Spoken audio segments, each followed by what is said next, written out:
Salut les amis, j'espère que tout le monde va bien. On se retrouve aujourd'hui pour une nouvelle vidéo et on se retrouve aujourd'hui surtout pour une première vidéo d'après-match du côté du Real, puisque les Merengues jouaient cette nuit, on le rappelle, leur premier match amical de cette saison face à l'AC Milan. Regardez déjà cette petite photo, donc 2014-2024, 10 ans d'écart entre ces deux photos et on a toujours la présence de Luka Modric, qui n'a pas beaucoup changé d'ailleurs entre les deux photos. Le visage un petit peu plus rond pour Lucas. 10 ans de plus, il était déjà présent évidemment, Lucas, pour cette première rencontre amicale entre le Real et Milan. On rappelle que cette rencontre s'est déroulée du côté des États-Unis à Chicago. Prochain match pour le Real, ce sera dans la nuit de samedi à dimanche, le Classico face au FC Barcelone.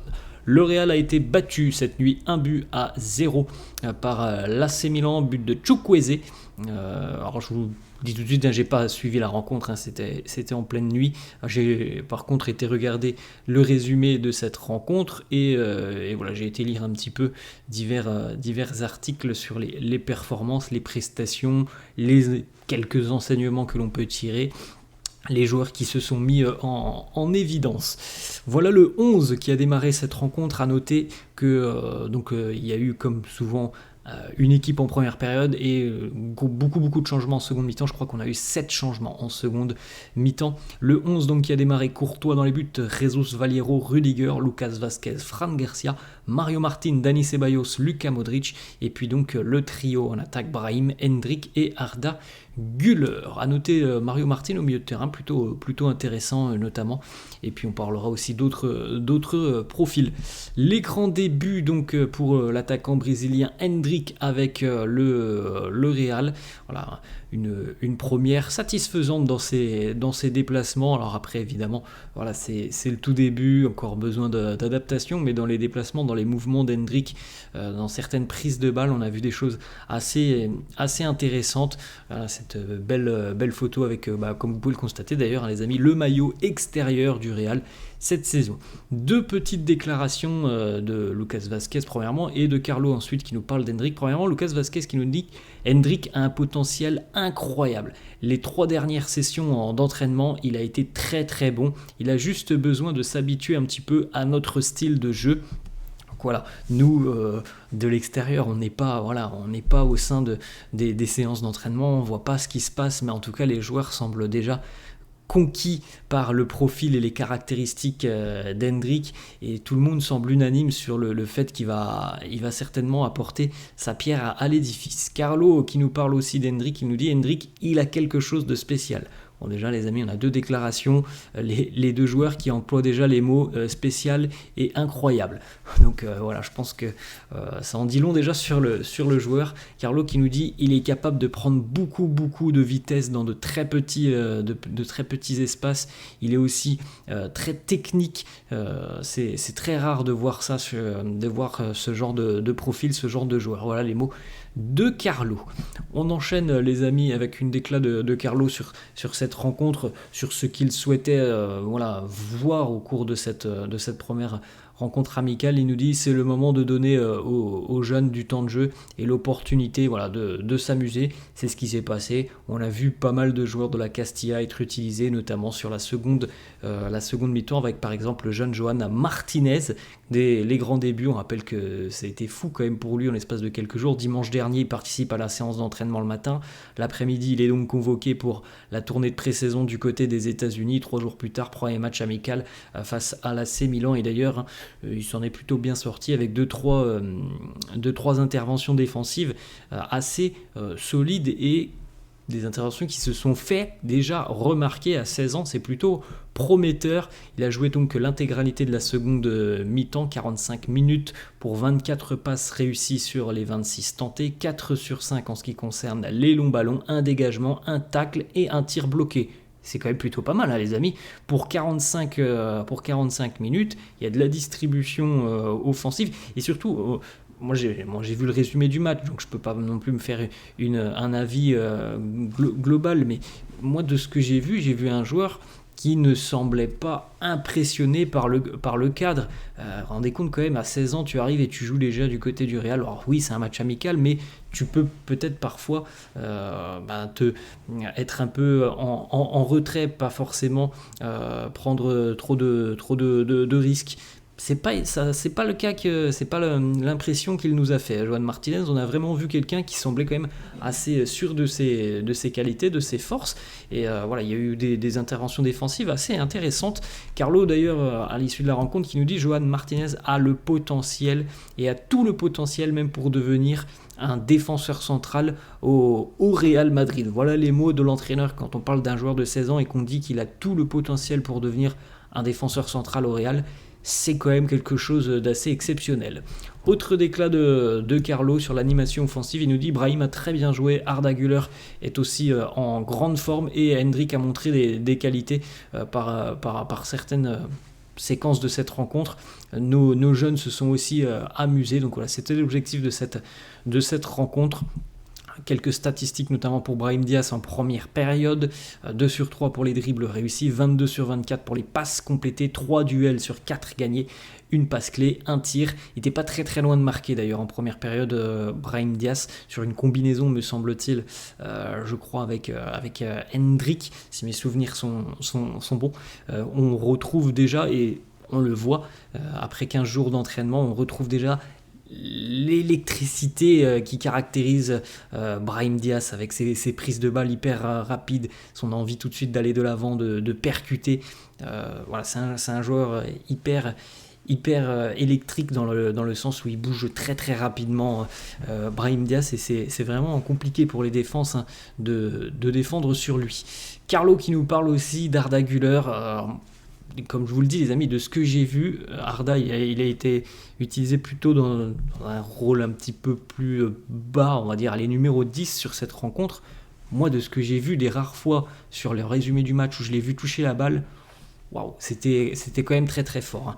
La classe et la qualité technique, il a rien perdu pendant l'été, mais il s'est vraiment mis en valeur, et je pense que tout ce que l'on dit depuis quelques jours, qu'il est revenu en très grande forme, ça s'est matérialisé aussi sur cette première rencontre amicale. Il a l'air très en forme et très à l'aise dans cette position qu'on lui a donnée aujourd'hui, donc le numéro 10. Carlo qui nous dit dans le futur, s'il joue au milieu de terrain, Arda deviendra l'un des plus grands. Voilà les mots de Carlo, qui mâche pas ses mots, quand même. Là, on a 3-4 déclarations de Carlo, qui n'hésite pas à mettre en valeur Arda Güler, Joan Martinez par exemple. Carlo qui nous dit cette saison va être très importante pour Arda Güler, il va avoir un rôle plus important. Voilà, les bases elles sont posées. L'année dernière, on sait ce qui s'est passé, la blessure. Au final, il a commencé sa saison en début d'année 2024 avec le Real. Il a terminé très fort. Carlo le dit déjà, il aura un rôle plus important, donc peut-être que la solution pour Arda, étant donné le front d'attaque qui est quand même assez couvert, il y a quand même beaucoup de qualité, peut-être que la solution c'est Carlo qui l'a utilisé cette nuit, c'est de mettre Arda peut-être dans une position de numéro 10. Alors on n'oublie pas qu'il y a Jude Bellingham, donc voilà, c'est des choix que Carlo devra prendre, mais en tout cas on voit bien que Arda, que ça soit sur le côté comme on a pu le voir un petit peu sur la fin de saison, ou là en numéro 10, il a cette aisance technique qui lui permet tout simplement de se mettre en valeur, et il l'a très bien fait cette nuit de ce que j'ai vu. Carlo qui nous dit la meilleure position pour Arda, c'est d'être numéro 10, ou alors un petit peu plus côté droit, voilà, un petit peu centre droit. Ce n'est pas bon pour lui de jouer à gauche parce qu'il est gaucher, et donc à droite il peut avoir des opportunités de tirer, évidemment, pour rentrer sur son pied gauche. Donc voilà, l'idée peut-être ce sera numéro 10, ou un petit peu excentré sur le côté droit pour Arda Güler. Voilà les enseignements que l'on peut tirer. Carlo qui nous dit Arda s'est très bien entraîné pendant les vacances, il est revenu en étant encore plus puissant, plus solide, et avec la même qualité. On l'avait notifié, les amis, depuis quelques jours, et tout le monde l'a notifié du côté du staff du Real. Il a très bien travaillé pendant ses vacances, il ne s'est pas forcément beaucoup reposé, Arda, et il est revenu en top forme, et ça fait plaisir. On poursuit les amis avec le petit échange en fin de rencontre. On l'avait déjà dit, je crois hier ou avant-hier, sur les séances d'entraînement là depuis qu'ils sont arrivés aux États-Unis. Il y a déjà quelque chose, les prémices de quelque chose d'intéressant, une connexion qui est en train de naître entre le jeune Turc et Hendrik le Brésilien. Petit échange, petite discussion en fin de rencontre. Voilà, ils ont l'air déjà assez complices tous les deux et c'est plutôt une très bonne nouvelle. On poursuit les amis avec malheureusement une mauvaise nouvelle sur cette première rencontre amicale. César Palacios qui a dû quitter la pelouse en seconde mi-temps, victime d'une blessure au niveau du genou. Donc voilà, le groupe est venu le soutenir sur le banc de touche. C'est dommage pour le jeune César Palacios. Carlo d'ailleurs a confirmé en conférence de presse qu'il y avait un problème au niveau du genou et que ça sentait pas très très bon. On aura certainement d'autres infos d'ici à quelques heures ou quelques jours. Des fans canadiens, je crois, qui sont venus donc assister à cette rencontre et qui sont venus aussi voir le grand Carlo donc qui affrontait son équipe de cœur, il ne s'en cache pas. Voilà, il y a le Real et Milan, ce sont deux clubs qu'il a au plus profond de sa chair. Carlo, ce sont peut-être même les deux plus grands, ces deux grands amours dans le milieu du football, le Real et l'AC Milan. Donc voilà, c'est un match un peu particulier pour Carlo. Quelle belle photo, regardez les amis, peut-être le futur de Luka Modric qui est Arda Güler, cette belle photo entre les deux, le vétéran et le jeune prodige. Jesus Valero à l'issue de la rencontre qui s'est exprimé et qui a annoncé qu'il allait vraisemblablement continuer du côté du Real, en tout cas que c'était son souhait. Je veux rester au Real Madrid, je suis très, très heureux de pouvoir rester au Real, je vais travailler dur, je suis très heureux de revenir ici, de revoir ces grands joueurs, c'est un privilège pour moi. Donc on l'a dit aussi hier les amis, Carlo a annoncé que le mercato était terminé, donc vraisemblablement peut-être que Jesus Valero continuera pour une saison supplémentaire.